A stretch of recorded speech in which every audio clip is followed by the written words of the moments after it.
Hello, everyone. My name is Megan Goss, and I serve with Michigan State University Extension and Michigan Sea Grant as an extension educator in the Saginaw Bay region of Michigan. Today, we are recording the webinar, and we will be sharing this information from the webinar with all registrants. Following the entire webinar series where we will send out the recordings for the different webinars. And then we will also share this information with social media on our Facebook page following the conclusion of the webinar series. So feel free to visit us on Facebook if you are an active user in order to share more broadly with your networks, and then also share any of the webinar recordings with any of partners that might be interested in the content material. With this project, we have been working since 2015 to increase community resiliency in the Saginaw Bay region. The project is supported by the NOAA Coastal Storms program, and we launched in 2015 with a series of surveys for decision makers and planners in the Saginaw Bay region of Michigan.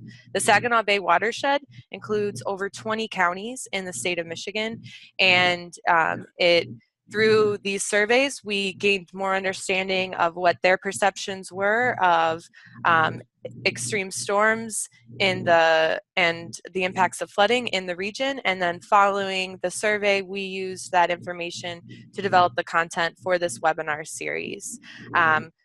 We had many local partners collaborating with the launch of the series, with the survey and this webinar series, including the Bay County Emergency Management Division, East Michigan Council of Governments, Michigan Sea Grant College Program, Michigan State University Extension, Midland County of Office Emergency Management, and then the Saginaw Bay Coastal Initiative.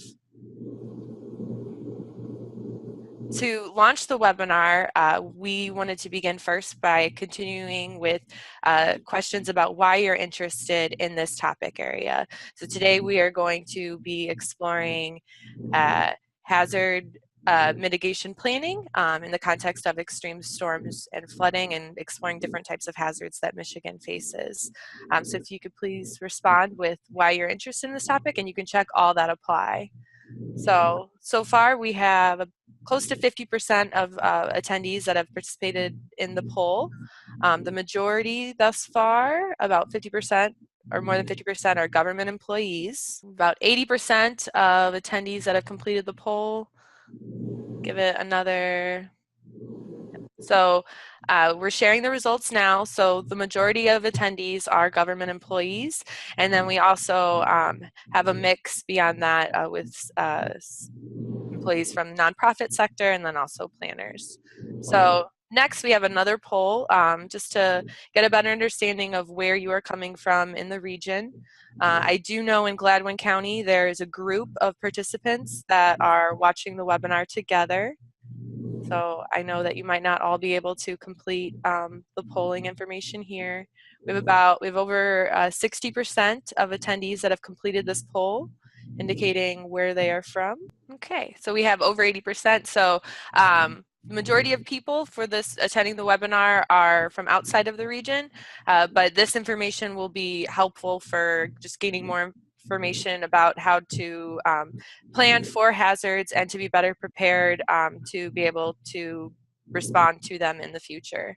So with that, I would like to transition over to our presenter and our subject matter expert for this webinar, Michael Sobocinski. He works for the Michigan State Police, and he's a state hazard mitigation planner. And Mike, we want to thank you for taking the time to chat with all of us today about this important topic, and we look forward to learning from you. So take it away. Thank you, Mike. Thanks very much. How's the sound here? Sound good? Okay. Thank you, everyone, for attending. I am a state hazard mitigation planner, and so for this presentation, although I've selected examples that pertain to the Saginaw watershed region, there should be something of interest to anyone anywhere in the state. With that, the overview of the presentation will be predominantly on our extreme storm events. The bold-faced weather hazards here on the left of the slide will be the main focus of the presentation. but they do touch upon a few others that are in the non-bold list: drought, wildfire, coastal erosion, infrastructure failures. There are various repercussions for these extreme storm events, and the focus will be on the extreme storms themselves, but just keep in mind that there's a whole array of other issues. And as I'll refer to later, our state level documents try to deal with all of the potential hazards that can come out of many types of events. Here's a map of the state of Michigan from the perspective of my planning focus and the Michigan Hazard Mitigation Plan, of which I'm the main editor. That's in the process of being updated right now. And the new version of the State Hazard Mitigation Plan should be available in early 2019 with FEMA approval that would also go into that document, as well as many partners at government and non-governmental partners throughout the state. So the state level analysis is the main basis for this presentation and why I was invited to be the presenter here. We update that plan every 5 years, and part of it is separately published as the Michigan Hazard Analysis. So if I refer to the plan or the analysis, it kind of means the same thing. The full plan is very large. The first half of that document is the analysis itself, which will inform this presentation. So the version of the plan that's currently available on the internet on our publications page of Michigan State Police, Emergency Management and Homeland Security Division was the version that was approved in 2014. Since that's currently being updated, what you'll be seeing in this presentation includes some new information that is not yet published for the state of Michigan and the analysis that has been done and is still being done on many hazards. Some of the key tasks in hazard mitigation planning and the analysis of hazards: first, we want to identify who or what we are protecting, and that's where I put this profile map of the state on the screen. It gives just a general idea of different regions of Michigan, and the Saginaw watershed area falls on the border between two of those. The northern part is predominantly rural with many state and national forest areas.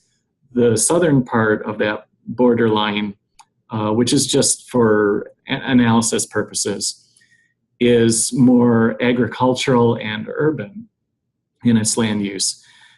Depending on what agency you're with, if you're doing an analysis or using this information to help inform your community, there are two different approaches that can be taken from a planning perspective for this topic. One I call a top-down approach, which is what I do.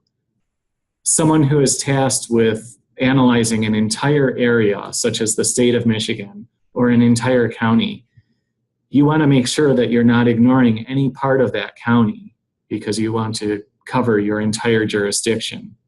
On the other hand, you might represent, in effect, a point geographically, one facility, one institution, one agency, one very small community. And compared with these natural hazards that could encompass the entire state, you might want to do a bottom-up approach, which is basically what affects you, that one point where you're at. What hazards, such as flooding, are close enough to cause damage to your community or agency, and anything beyond that you might not need to analyze. So there are kind of two different approaches. The main point being to identify and analyze all of your hazards. For the analysis that I've done, I've made extensive use of this online database. It's connected with the National Weather Service. It's the NOAA Center for Environmental Information, formerly called the National Climatic Data Center. It's a huge database of weather events that include a lot of key measurables, such as how many people were killed, how many people were injured, what kind of crop damage was done, what estimated property damage occurred from a tornado, a flood, wildfire, and so on. So they have many types of natural hazards in this database. It's searchable by county. You can adjust the date range. Tornadoes seem to go back to about 1950. A lot of the hazards only go back to the 90s, but that gives a pretty good 20 years or more of history on what has actually happened and what estimated damages and casualties have occurred within the state. When you're using something like this, I've seen in the plans that have been submitted to me, because my office also reviews local plans, usually at the county level. A lot of the plans have included many different efforts to analyze hazards quantitatively. One that I recommend as the most straightforward is the one that's on the screen here, a fundamental statistical technique, which is to ask for two main types of information. How often does a hazard occur? And what types of impacts tend to occur as a result of that hazard? So for example, if my county or agency or facility is looking at 2 tornadoes per year, and each one historically has done an average of $300,000 in damages per event in my county, let's say, then statistically I can say that that is an expected annual average of $600,000 from tornado damage. By contrast, flooding might have done $2 million per year. So it gives a kind of shorthand that more easily allows things to be compared with each other. And this online database is one of the most convenient sources of information, plus the state hazard mitigation plan. So between those two sources, that's usually the starting point for most of the local hazard mitigation plans in place throughout the state of Michigan. Next slide, please. Okay, getting into Michigan's extremes themselves, and I will be pausing for some interesting polling questions throughout the presentation. What is a hazard from an emergency management perspective, from a hazard mitigation planning perspective? We're thinking of a hazard as something that has the potential to cause a disaster or an emergency level event throughout a community or even in the entire state. That's the kind of event that we'll be focusing on in this presentation, extremes. They could happen pretty commonly, but I will include some of the things that are more rare and that people might not have considered but need to. So some of the most well-known threats in Michigan are listed here, coming during the warmer weather seasons of the year, and especially out of severe thunderstorms. So there are 4 main types of hazards connected with thunderstorms directly, and they can also lead to serious problems with flooding, infrastructure failures, and so forth. So with that, the next slide should go into the first poll that will be interactive.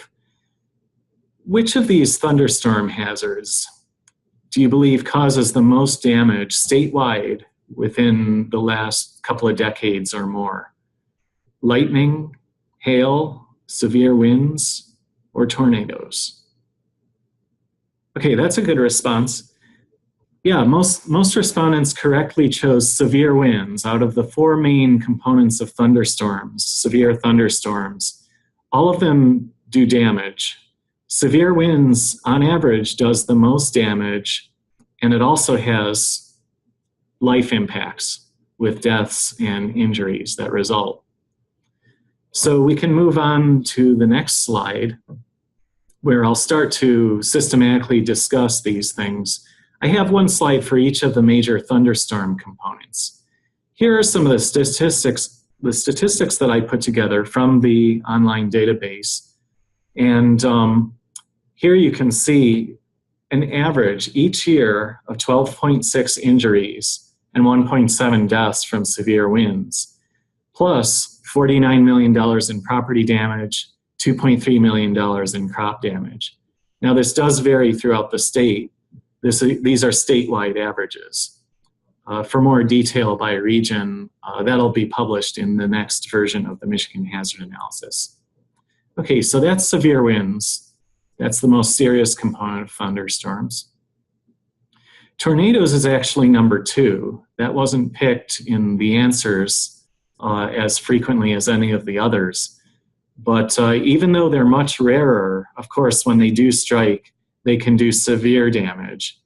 And here we have, fortunately, deaths have been declining decade upon decade, but there is still the possibility to have something extreme like happened in Joplin, Missouri, or here in Michigan in Flint, one of our few F5 tornadoes, now EF5 on the new scale, struck Flint, and it's still in the top 10 nationally of the most deadly tornadoes in the country.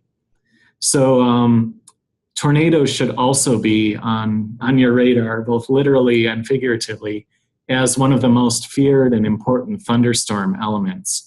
They can occur outside of thunderstorms, but more commonly they are part of thunderstorm systems themselves, usually at the tail end of a severe thunderstorm. They're more rare, but are extremely dangerous. Hail is often underestimated. I was pleased to see that someone did pick hail and lightning, because these should not be minimized as sometimes it can happen. Most hail is quite harmless, and that's the kind that people usually see in their daily lives, and then they remember, and it's like, oh, what's the big deal? Hail, no problem. Well, yeah, if it's half-inch hail or smaller, it's usually not a problem at all, except for some temporary driving concerns. But damaging hail in Michigan as large as 4.5 inches has been seen.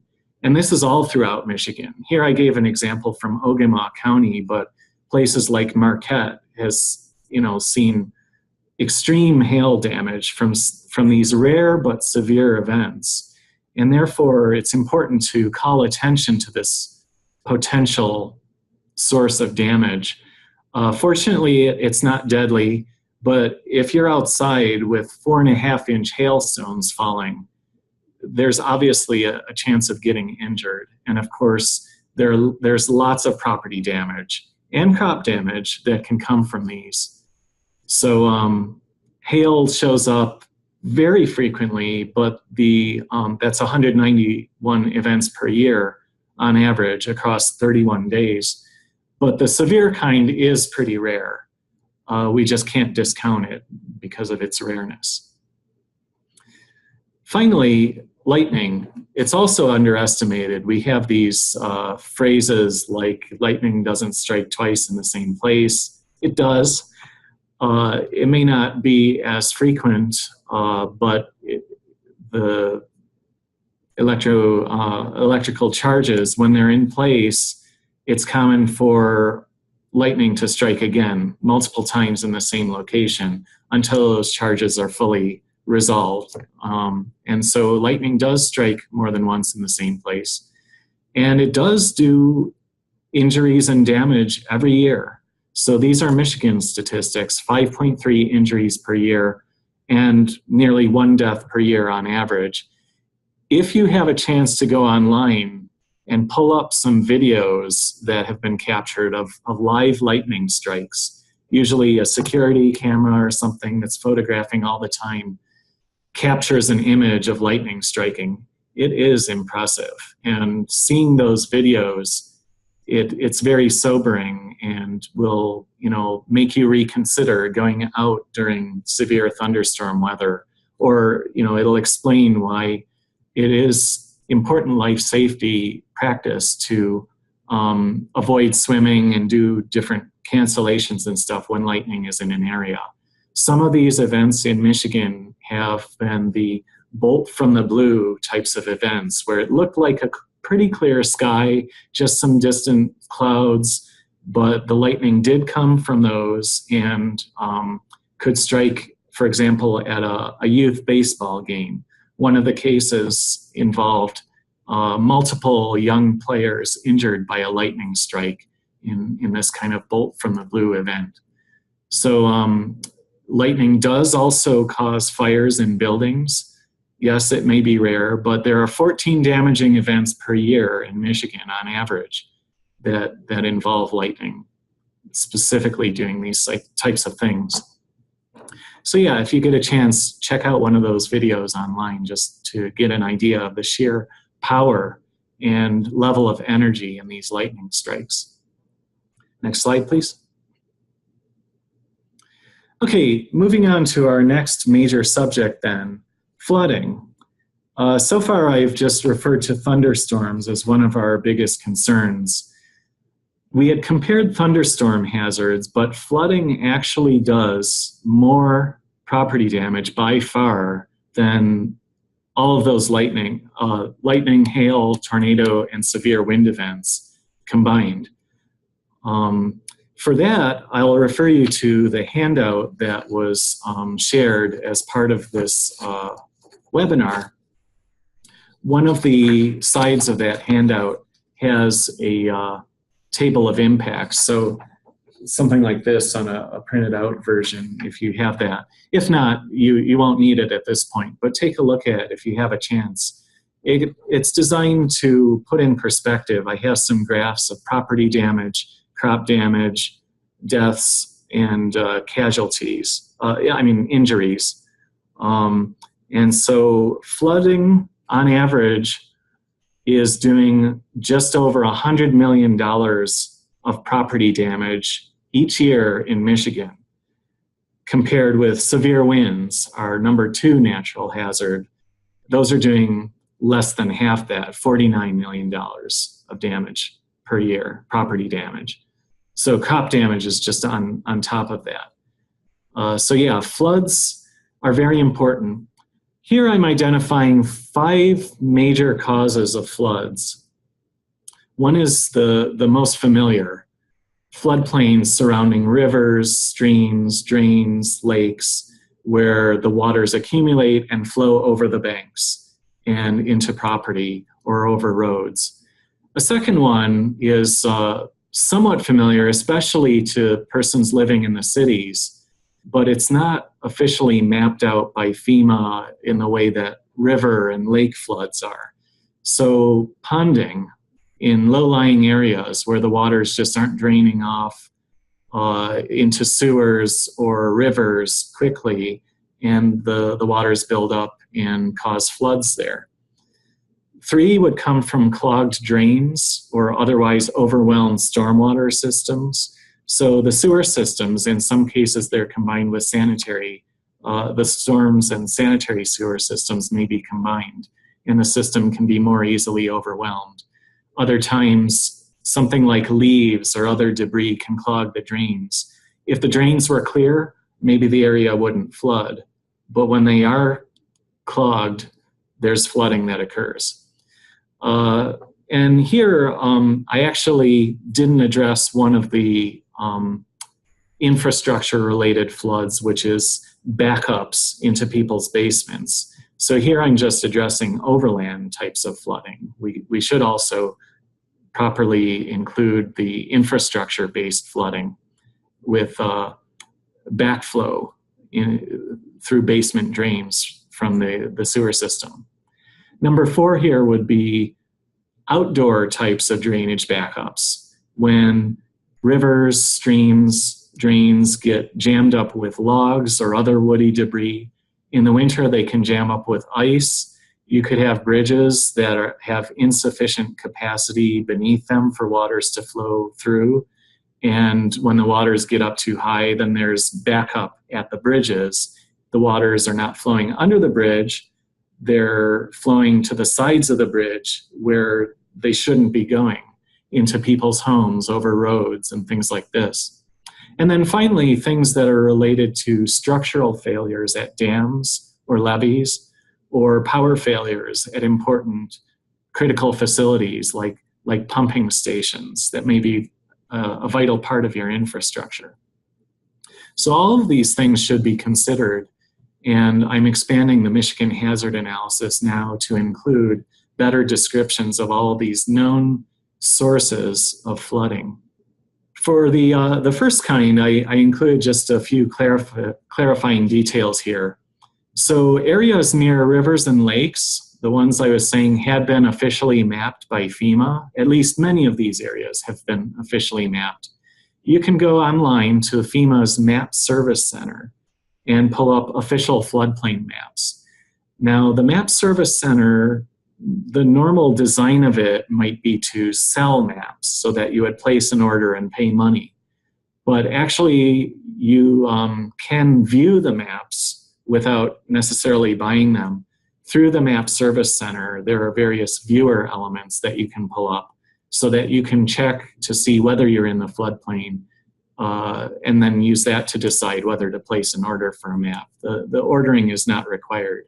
So I've used that site a lot without actually ordering any of the maps. There are many maps, and so at the state level, we don't need to keep ordering and reordering all of them. I can just look at them as they're updated on the Map Service Center. On the lakes, there's also something called a storm surge. It's not like a normal floodplain. When winds blow across the length of an entire lake in a severe storm system, it can actually cause what's like a tipping of the lake levels, sort of like a tipped bowl, where the difference between one end of the lake, let's say on the Ontario side of Lake Huron, and the Michigan side of Lake Huron might be on the order of 5 feet or 8 feet in difference. And if that difference is on the Michigan side of things, in effect, you have these much higher lake levels than are normal. And they cause their own kinds of severe shoreline flooding, not only with the floodwater depth, but with wave action as well that can contribute to this. The next thing is the urban flooding, the ponding effect, which can also be called pluvial flooding, as opposed to fluvial, which would be the riverine and drainage channels. So pluvial flooding, usually you would look at areas on a map, a topographic map, that are lower in elevation. So the water is always flowing down. Areas that are lower in elevation will tend to collect these waters unless there's something that can drain them away. And that can be your hint. Even though these aren't officially mapped, you find a lot of flooding, including repeated floods, that occur outside of the officially mapped areas. And this is one of the reasons. These pluvial flood areas are just lower lying and don't yet have a provided way for waters to easily drain off from them. But they're not located adjacent to rivers and lakes that would provide a ready source of nearby water. So this is a different kind. Finally, on the capacity issue, this has been one of our most severe types of flood problems in recent years. Primarily the major disasters in the last 20 years that occurred in metropolitan Detroit. But it's not just limited to that largest area. Most of our cities are pretty old, and so there's older infrastructure that may need maintenance. There's infrastructure that may have been put in place for the size that the city was many decades ago and may not be able to accommodate all of the outlying development around the city, whose waters may flow more quickly now into the city's sewer systems. And so the capacity can easily be exceeded. This is where things like the separation of storm water and sanitary sewer systems is helpful. The capacity of the urban storm systems could also be expanded in some cases while that is going on. This is where I also refer to flooded basements, that basement backup, which is also a severe problem. Much of the major events in Detroit were not in the form of overland flooding, but were in the form of basement backups. And in some cases, these actually did cause injuries and death, as well as property damage. There is also the problem that you have contaminants in the waters, and also, unless the basements are cleaned properly, then there are molds and other health problems that can result and in effect cause the damage to continue even when the floodwaters have disappeared. Those health problems can be considerable. Okay, and then Log jams and ice jams are not as well known as these other kinds. They tend to occur in more rural areas. Fortunately, a lot of them aren't causing property damage, but in some cases they do. And most of our local emergency management coordinators throughout the state are familiar with these types of events. When the blockages occur, some way needs to be found to clear them, or else you'll have flood problems. And I referred earlier to the design of bridges. Some of the possible solutions that could be funded by FEMA money from the federal government include the expansion of capacity, redesigning bridges to allow more water to flow underneath them easily, so that it's not backing up and flooding structures that it shouldn't. And finally, the structural failure of dams and levees. It's fairly well known, except that a lot of people aren't really familiar with where these dams and levees are located. So the U.S. Army Corps of Engineers maintains a database which you might be able to access online. Sometimes it's withheld for security reasons, but other times these data can be accessed online. There's a database, the National Inventory of Dams. They're also working now to create a statewide inventory of levees. One of the more well-known levee systems is in downtown Grand Rapids. There aren't that many of them that have hazard problems in case of failure, but the Grand Rapids is one case where there is. So Grand Rapids had experienced some real flood threats, and they have a levee in place that helps to reduce those problems. Even with the levee, they're getting pretty severe. So if these fail, and there have been cases, the Upper Peninsula had some real problems with this in the previous decade, flash floods can occur. What we're dealing with right now is slightly different, but we have a current disaster right now in the Upper Peninsula with a flash flood. That was just a simple matter of a very heavy precipitation event and the topography there that caused lots and lots of water to flow downhill. And the cities tend to be at the lowest point of that, where they're located near the rivers, and that's where the waters are flowing to. So there was actually, unfortunately, a death caused just last week by this flash flood in Houghton, Michigan, in the Upper Peninsula. And then anyone familiar with the infrastructure for your sewers, drainage, keep aware of these important facilities, the pumping and lift stations. One of the strategies you can do there is to have generators for emergency power, so that if something happens, like the Great Blackout of 2003, the city of Port Huron reported to me that because they had generators in place, they were spared major problems with this kind of breakdown during that event. That's, in some cases, the weakest link that needs to be addressed to protect your area's residents. Okay, let's have another poll then.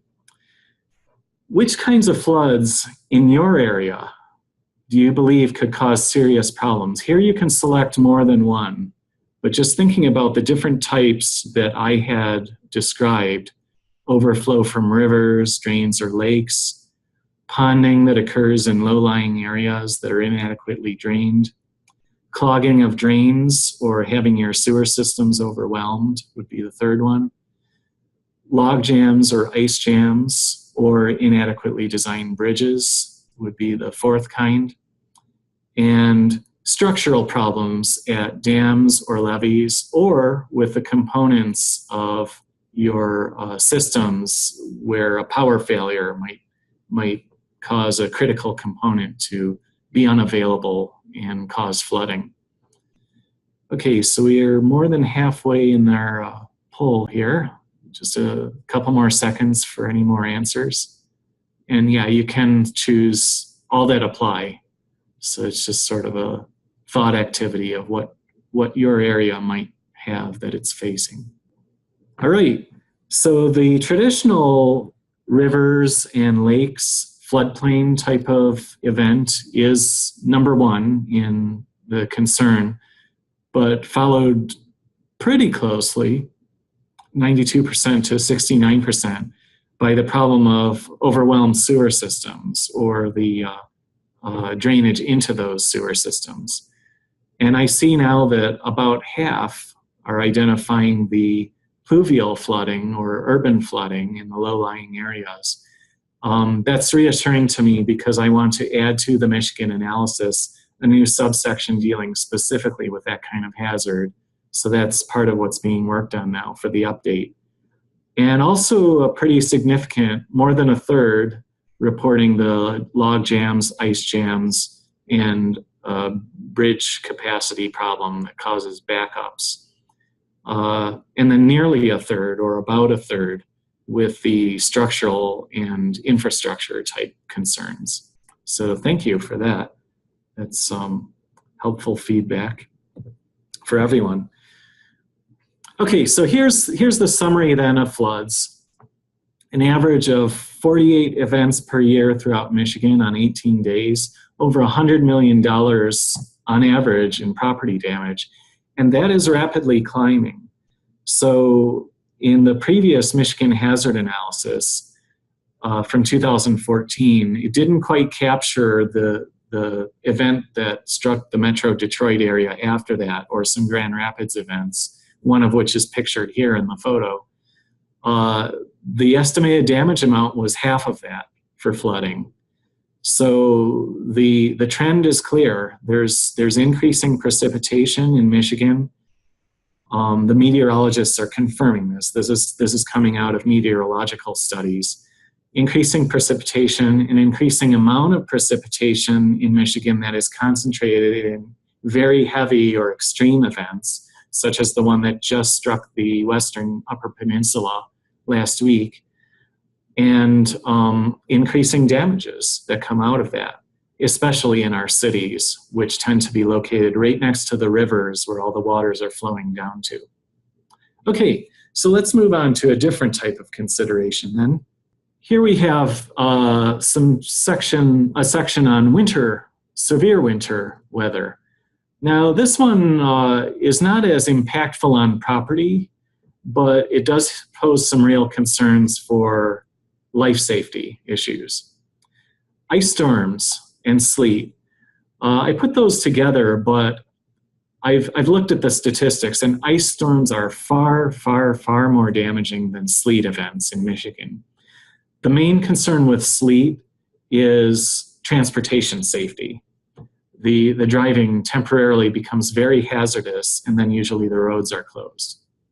By contrast, ice storms tend to cause lots of icy weight to accumulate on power lines and various infrastructure and structures, the physical structures of roofs and their eaves troughs and things like this, which just weight it down and snap it. Tree branches are the same way. Snap tree branches, a lot of those will fall on power lines, phone lines, utilities of various kinds, and will cause power failures and other damages. So ice storms are a pretty significant hazard. They are really the main source of damage in our winter seasons. So here's some of the breakdown there. $11.4 million in property damage on average every year, plus some injuries and deaths. So the difference here is that the ice storms are basically freezing rain. It's rain, but it freezes on contact. Sleet is already frozen and tends to just sort of bounce around and accumulate on roads until the cars melt it off. So the ice storms are quite damaging. Next slide, please. Then there's extreme cold. It can do property damage as pipes freeze and then break, especially water mains that might get exposed. And then the broken water main can do quite a bit of damage itself, carrying away, eroding, the material that's holding up roads and things like that. But the main impact is in the human toll. of people who are freezing to death, an average of 1 per year, or suffering from frostbite or hypothermia to a degree that requires medical treatment. So that's close to 10 casualties per year, 10 injuries per year, plus 1 death per year on average, plus crop damages. So these sudden freezes can wreak a heavy toll upon our agricultural sectors, which are a very important part of Michigan. Okay, snowstorms then, the main structural problem is roof designs that are inadequate to carry the snow load. You get enough snow accumulated on a roof that has an inadequate slope, and it can cause the roof to collapse. One of the solutions for this is to either voluntarily or through regulation have roof slopes that are sufficient that the snow will not accumulate on them above a certain depth. It'll fall off under its own weight before the roof can cave in. So the statistics are here. If we add strong winds to these snowstorms, then we can have an official blizzard, winds over 35 miles per hour, which obviously makes transportation much more hazardous and difficult. In some cases, it might not be the transportation delays themselves, but the fact that you might need to get somewhere quickly as a part of emergency response in some other hazard or disaster event. So the combination of these can be quite serious in our winter weather hazards. Okay, and now here's one that's not yet in our Michigan hazard analysis, but I became aware of and is especially of interest in the Saginaw Bay area, which is one of the most vulnerable spots in Michigan to this newly identified hazard for our state planning purposes of ice surges, also known as ice shoves. What this is, it's similar to the storm surge event or SAISHES that I referred to earlier, except that the surface of the lakes are frozen with ice. So instead of a wave or tipping of the water in the lake as a result of flowing winds, we have similar forces, but they're pushing ice onto the shoreline, ice being more solid, of course, than the water. The water will just flow around things. The ice can basically crush them. What I've included here, which I think we'll just go to right now, is a video which shows graphically what this stuff looks like. Dozens of people evacuated after a wall of ice moves off the bay and into local homes. And take a look at that. Strong winds pushed that wall of ice miles inland last night and right up into the front yards of Linwood. And we have total team coverage of the weather phenomenon with Chris Gloninger, Randy Wimbley, and Brian Wood. And we begin with Brian tonight. Brian. Well, Katie, I'm standing on one of these huge mounds of ice. They're like mini glaciers, and they're wreaking havoc all along the water line here in Linwood. Today, a backhoe started to remove some of the tons of ice that crashed into Penn and Judy Foss's beachfront home. The family is in Florida, but earlier today, friends worked for hours getting some of the ice out of their home using a wheelbarrow. When we first pulled up, and that was so high, we thought for sure that the ice would be inside of our house, but it wasn't. Karen and Randall Schmidt have a cottage right next door to the Fosses, and they're having the same problem. They have a 20-foot high wall of ice leaning right up against their cottage. This is what it looks like from inside. So far, it's not moving. In fact, it hasn't even cracked a window. It's a disaster, I'm surprised there isn't more damage. Especially since the ice lifted their 2 boat hoists right off the beach and onto their yard. I'm standing on what would normally be the beach, but the ice here is about 8 feet deep, and it has a brown tint to it because it's picked up some of the sand from the beach. But this wall of ice has pushed past the seawall right onto the deck. In fact, it is pushed so far, there's about a 25-foot wall of ice that's leaning against this house. And while the Fosses are digging out their home tonight, other home and cottage owners are waiting it out, hoping for Mother Nature to do her job, hopefully melting the ice before it can do any more damage. You'll just have to wait to see what happens after everything melts and see what's underneath all of this, you know, before you figure out what you're going to do next. And TV5 Randy Wimbley was here last night, and he's here again today. In fact, he's one glacier over, north, on the beach. And Randy, is today any better or is today worse? Well, actually, Brian, it is a lot worse. If we take over to our photographer's camera, we want to show you guys something.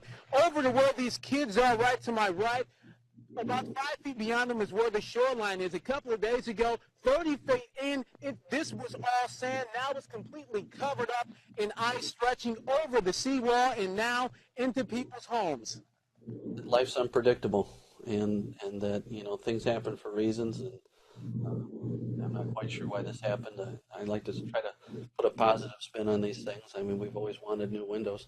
Now Steve Hughes will be getting new windows and a heck of a lot more after fierce nor'easter winds turned chunks of broken up ice on the bay into towering hails of frozen H2O inching toward his back door, an experience that could be best described as surreal. It looked like the size of our home coming at us at a very fast, and it was like you're just frightened that you just run. And that he and his family did, only to later find their kitchen converted into an ice box. And according to a pair of workers from Surf Pro Restoration, that may be the least of their worries. The one thing about it is you have all this ice, and then it's going to melt. And then where does that water go? That water is going to go into these houses, into these, you know, if they have basements, or it could wreak havoc in that way too. That's very likely at this point, and like I said, thankfully we're insured, and we know at this point that we can only look forward and know that it's be cleaned up and it'll be okay. Now, Steve says this could have been a lot worse for him if that wind would have kept on coming. It would have pushed even more of this ice into his home. So we are live here in Bay County. Back to you guys in the studio. Wow, that is amazing. You know what, Randy? Tell those kids to get off that ice. They make me nervous. Well, kids are going to be kids. They've been out here playing on this stuff pretty much the entire day. You know, if I was their age, in fact, I'm up here now. I was going to say if I was their age, I would be out here too, but I'm 24 and I'm up on this huge piece of ice even now. Looks like fun, actually. Be careful getting down, Randy. Okay, yeah, thanks. So before we move into the last section of the presentation, here's another poll. In your area, which do you think is a bigger problem in terms of casualties? Extreme cold or extreme heat? And there's not really a right or wrong answer because we don't know where you're at. You know, there are actual differences that can be seen in different areas. Okay, so a lot of respondents said that they were about the same in their human impacts. Otherwise, there was a little bit more for extreme cold than for extreme heat. Okay, this is good. This is not one that was designed to have one clearly correct answer. The reason is that, in a way, it's like comparing casualties with deaths. So referring to the handout sheet, in annual terms, the deaths from extreme cold average about 1 per year. Come to think of it, I had included, but I sort of skipped over knowing this polling question was coming. On one of the slides, I included the statistics for extreme heat. It was the same one that had the extreme cold. Yeah, recent heat waves have caused an average of only 0.4 deaths per year, so about half that of cold. But heat has caused an average of 41 injuries per year. And the extreme cold was only about 9.4 injuries. So it's kind of an apples and oranges thing. Do we emphasize the deaths in which you know, the cold is a bit higher than the heat, or do we emphasize the injuries in which the heat is often much higher than the cold? So this is just sort of an exercise in the importance of having different ways to measure the impacts. Some impacts are going to be very important for some people and parties than others are. Okay, we'll move on now to the last part of the presentation, and that's the question of what can be done. So I've spent an hour talking about all of the different types of hazards, and these are just the natural hazards, not counting things like hazardous materials and pipeline spills and things like this. What can be done? So the impacts of these can potentially be reduced, and I did include in my comments some of the ideas that exist to reduce the impacts of ice storms and flooding and things like that. For every type of risk, every type of hazard, there are different mitigation ideas or hazard mitigation strategies that can be put in place or at least considered in your community or agency. There's a document, our document, the Michigan Hazard Mitigation Plan and the Michigan Hazard Analysis, includes sections that specifically list a kind of idea set. For every type of hazard, there's a list of potential hazard mitigation actions that you can find in these documents. So in our hazard analysis, first we identify what we need to protect, as I started with. Then we want to assess what things are putting our people and property at risk. These are the hazards. How often do they happen? What happens? What are the impacts when they do occur? What vulnerabilities do we have? Perhaps two hazards occur with the same frequency, but we're much more vulnerable to one of them. Perhaps heat versus cold.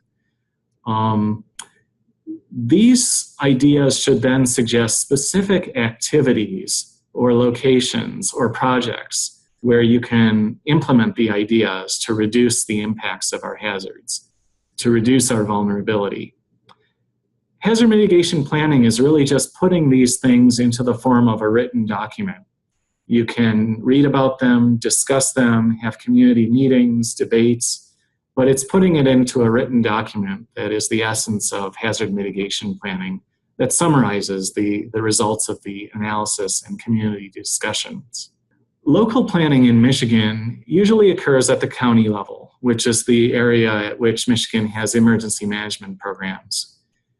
It can also occur at a lower level, cities, townships, villages, universities, or other facilities. Hazard mitigation plans are submitted for official review, or at least they can be, through my office. They also go to FEMA. The result would be an official approval for a plan that satisfies the requirements, the regulatory requirements. Those plans are then good for 5 years, after which point they should be updated. The result of an approved hazard mitigation plan is to gain access to funding that can be used to implement hazard mitigation projects. Most plans are themselves completed through FEMA funds. And so if you don't have a plan in place, although most communities do, you can obtain funds from FEMA that helps to put that plan in place. The FEMA funds typically cover 75% of the cost in the budget for either the planning or the hazard mitigation project. And typically these plans are coordinated with emergency management, local planning agencies, and so forth. In the Saginaw area, here's an example from a tracking map that I maintain. Plans are currently in place, FEMA approved plans, in 14 out of the 22 counties. And then some of those that aren't in that 14 are currently in the updating process. So they might have recently expired, but they're about to be completed in the near future, and then that county would be covered again and eligible to apply for or directly make use of the FEMA project funds. So this slide just gives an overview of that for those who are interested in your own Saginaw area. The Michigan Hazard Analysis, here's the illustration of the document that provides the idea sets that you can refer to. And also a lot of the content that I've presented in this presentation, plus I would say at least 24 additional hazards that do not fall under the categories of natural hazards or didn't quite fit within the theme of this presentation. For example, earthquakes. So yeah, feel free to look this up online. You can do a web search and should be able to find it at our EMHSD publications page pretty easily. These documents are also searchable by county. You could open it up, do a Control F feature within your Windows system, type in your county name, and then just hit next and look at all the references to your county within these documents. Okay, so finally we have another poll. This one is a thought-provoking question rather than a fact-oriented question. The question is, where should your efforts go? And I'll propose two ideas. First, for hazard mitigation, we should focus mainly on our highest risks, the best that we can, even if our highest risks seem almost impossible to address. In other words, if tornadoes are the main hazard that we face, but we're not yet sure how we can successfully prevent all the tornado stuff, that doesn't matter. That's our highest hazard, and that's where our attention goes. On the other hand, the idea is we should use our resources wherever we get the most effectiveness per dollar. So for example, if we can achieve some minor improvements and that fits within our budget and it gives a good return on our money, then that idea is that's where the emphasis should go. So there are two competing ideas about hazard mitigation priorities. And this is to survey what people think about each one. So this is designed to be a thought-provoking question rather than one with a concrete factual solution. All right, yep, this was designed to be a hard question. I don't have a specific answer to recommend. It's sort of a question of values, which are still open to debate. Eventually, the preference for one or the other of these might become predominant over time. So this is interesting because it gives a bit of a preference, about 2/3 to 1/3, toward being practical. I'm kind of thinking it of. We might have to accept that there are some risks that we can't address at the local level and try to, use our money the best we can. But at the same time, we can't just totally ignore something that's a serious risk, even if it's beyond our budget or perhaps our technical capability to prevent. For example, in the civil defense programs during the Cold War, with the concern of nuclear attack, that could be an example of a highest risk that we need to address the best we can. But on the other hand, if that's more of a national level policy concern rather than a local level budgetary concern, then maybe it has to be addressed at a higher level. We could put in certain shelters, but couldn't necessarily prevent nuclear war as local actors. So yeah, this is sort of a thought-provoking question. It's common in this type of planning that the facts will only take you so far.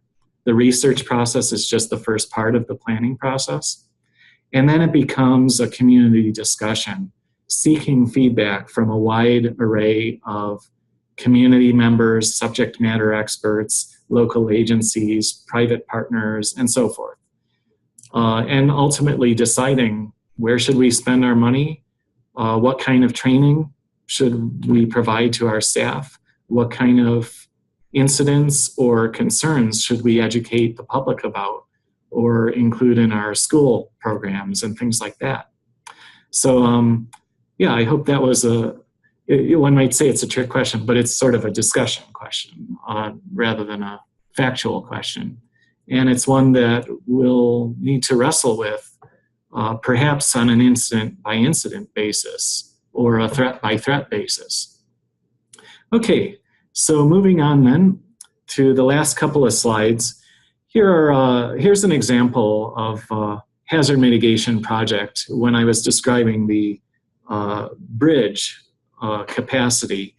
On the left, we have a case where there was an inadequate pipe size going beneath a roadway or a bridge-like component in a roadway. And the waters could not squeeze through the pipe. They started backing up, eroding away at the bridge, and eventually undercutting it, tearing away the roadway so that there's basically nothing there anymore except the exposed pipe. On the right, though, we have more than just that one limited pipe. We have an entire redesigned section of roadway with a bridge that allows what's calculated to be adequate capacity for waters to flow underneath it, and therefore should not have any of the backups that will chip away at the structural integrity of that bridge. That's an example of a hazard mitigation strategy. It's pretty much a permanent solution to the problem of flooding and damage at that area. And these are the kinds of projects that we want to identify and get funding for, if possible. This is just a brief overview of the FEMA grant sources that can and have provided funding. The first two are available on an annual basis. The Pre-Disaster Mitigation Program is available for all types of hazards, basically natural hazards. And the second one, Flood Mitigation Assistance, is specifically for flood mitigation. Number three, the Hazard Mitigation Grant Program is made available after any federally declared disaster in the state of Michigan. So, for example, the Detroit flooding that I had referred to, the massive flooding, there was a huge amount of damage that was caused. A percentage of that damage is calculated by FEMA and made available in the form of hazard mitigation funds. So it's a post-disaster source of funds that can be much larger than the sources that are annually available. The problem being that you don't know for certain when the next disaster will happen, and you have to wait until it does, and then it might be months before the funding is officially in place. But together, these are the three main federal sources of hazard mitigation program funds. And again, those are at a 75% typical reimbursement of the project's budgeted cost. Oh, that was correct. I was on the next slide. And then the remainder of the funds would come from non-federal sources. In many cases, private property owners are happy to provide the 25% if it means that they have saved their houses or businesses from extreme flood damages and things like that. Here's an example of a hazard mitigation project to protect lives. The left shows a tornado-proof safe room, the structure of it being built. And the right shows the final project as it's seen currently in a daycare center, where the kids, it's indistinguishable from a normal coat room where the kids can put their books and hang their coats. But it's designed so that the doors can close in the event of a tornado warning, and the kids are protected within this very secure safe room. So lots of ideas that are available. We're headed now into the end where we're going into the question and answer session. So more factual information and project ideas can be found in our guidance documents that I had referred to, and also at the FEMA website. So I've put a couple of websites online. The guidance documents, you might want to just more quickly do a search for our EMHSD publications page and then look over the Michigan Hazard Mitigation Plan there. So with that, we're into the question and answer session. Yes, so if you have a question, you can submit it via the Q&A button at the bottom of your Zoom screen, and then you can type in any questions you have related to hazard mitigation, planning efforts, funding opportunities, and Mike can help to direct us to the correct answer or provide more information on how to find the correct answer. So please submit any questions that you have via the Q&A button. While we're waiting, Mike, I had a question. Okay. So as you highlighted different kinds of hazards that Michigan faces, have you noticed in recent years that some of the hazards are changing, or is it becoming more extreme or more frequent with the intensity of these types of extreme events? Yeah, many of the hazards are worsening. For example, aging infrastructure is a problem. The maintenance of sewer systems, water systems, and so forth is quite expensive. And so as these systems age, we expect more breakdowns to occur. Some of it just naturally, but others as a result of natural hazards, winds, floods, snow, and freezes, and so forth. So yeah, a lot of these are increasing. One hazard that's been decreasing, at least for the moment, as a matter of decades, is drought. Because we're getting more precipitation on average, we're not experiencing as many severe droughts in Michigan. From my discussion with climate and weather people, that might turn out to be more of a risk. Rather than having droughts go for 8 to 12 or more months, it might just be that the droughts get concentrated more within our hot seasons. Okay, that makes sense, and it's interesting to hear. We keep hearing how we need to invest more in our infrastructure, so that's good to know that that is an important part of hazard mitigation planning, and especially moving forward with these different kinds of events. So we have another question from Matt Warner. Does the Michigan State Police provide direct technical assistance to local communities when they're developing hazard mitigation plans at the county level? Yeah, I'm available to take questions or to review draft materials or answer emails. There's also a coworker of mine, Mitch Graham, who does plan review at the local level primarily. And so we are available to answer questions. There have been cases where more extensive assistance has been provided. It kind of depends on the circumstance. For example, when there's a disaster that's actually in effect, that's a case where we're eager to provide, much more assistance. On the other hand, if there's a disaster just in one part of the state, it might mean less capacity to provide assistance elsewhere. So there's a certain basic level of assistance that we can provide to anyone at any time in the form of answering questions and reviewing plans that are sent in to us. Beyond that, it's sort of as our staff capacity and the disaster needs warrant. Okay, great. We had another question about if someone is new to the area in Michigan, what would be the best resource for that person to find out what are local hazards in their new area? And then also, are housing prices connected to these types of hazards, and does that cause fluctuation in housing prices?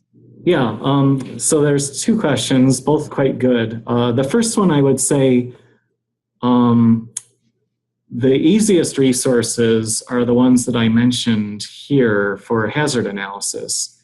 Our state plan or state hazard analysis documents, and the online database that shows the past natural events that have occurred in Michigan, which is both of which are searchable by county. So it's if you're looking for a specific location, you can also make reference to the official NFIP flood maps at the FEMA Map Service Center, and that can get you into a pretty fine quality geographically of narrowing it down to your property.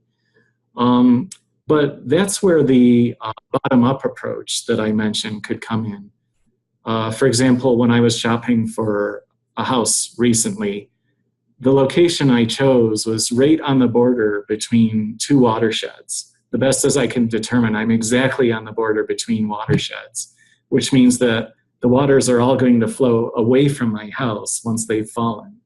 And that provides me with good reassurance about flood risks, as well as the fact that I'm on a little hill. So that was very important to me when choosing my property, the flood risks. The second question, are housing prices basically affected by hazard risks?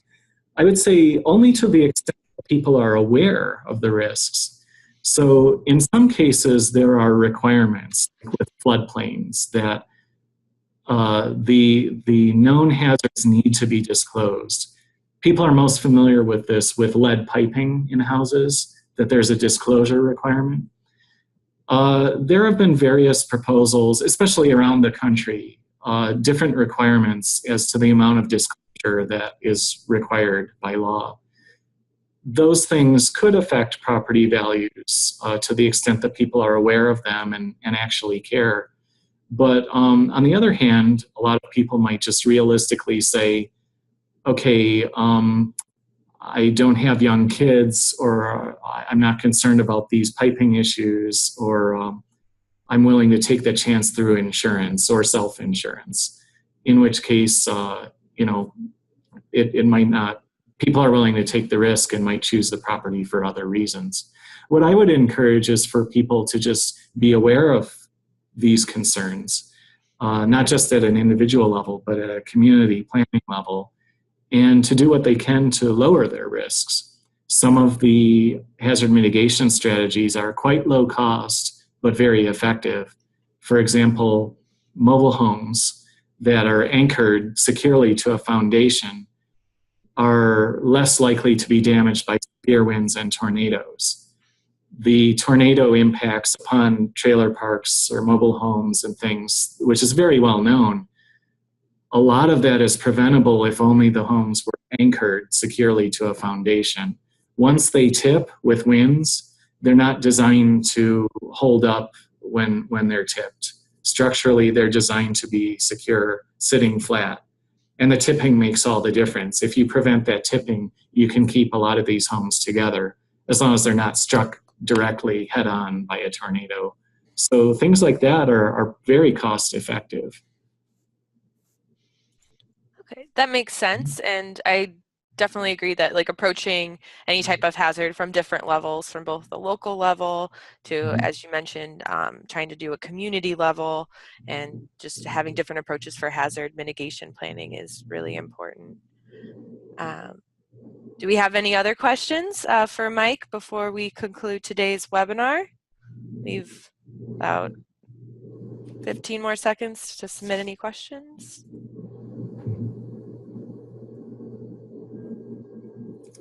We're a little ahead of schedule, so. Yeah. Well, thank you so much, Mike, for sharing all of this information. We really appreciate you taking the time out of your busy schedule, especially with all of the different types of hazards that are occurring around the state. So thank you for sharing all this information with us. For attendees, we hope you can attend the next webinar in this series. It will be the final webinar in the Resilient Saginaw Bay series, and we'll be connecting with attendees about the National Flood Insurance Program's community rating system, so we can see how communities can use this program to reduce flood insurance premiums for local property owners by completing different flood protection activities. Again, we will be sharing a recording of this webinar with all registrants following the conclusion of the series, and if you have any questions in the meantime, feel free to reach out to me. I can be reached at my email, which is found here on the screen. So thank you all so much for coming to today's webinar. We hope you found the content interesting, and thank you again to our subject matter expert, Mike Savichinsky from the Michigan State Police. Thank you.